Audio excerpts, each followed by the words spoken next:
In this video, we will learn how to use Numpy's hsplit. Alright, let's open up IPython and let's import Numpy as np. And we'll create a random 3x6 array we'll call A. And we'll quickly turn that into int types. Alright, so here's A, and now we can use A with np.hsplit to split A into subarrays.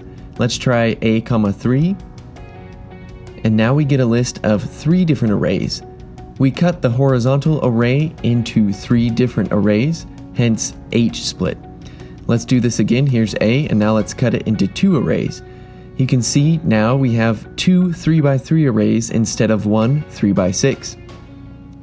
Split only works when the number of splits is a divisor of the amount of columns. This is because hsplit only allows you to split into equal portions. So np.hsplit cuts on the columns. And there you have it. That is how you can use np.hsplit. Please check out some of my other Python videos, and please subscribe for more Python programming content.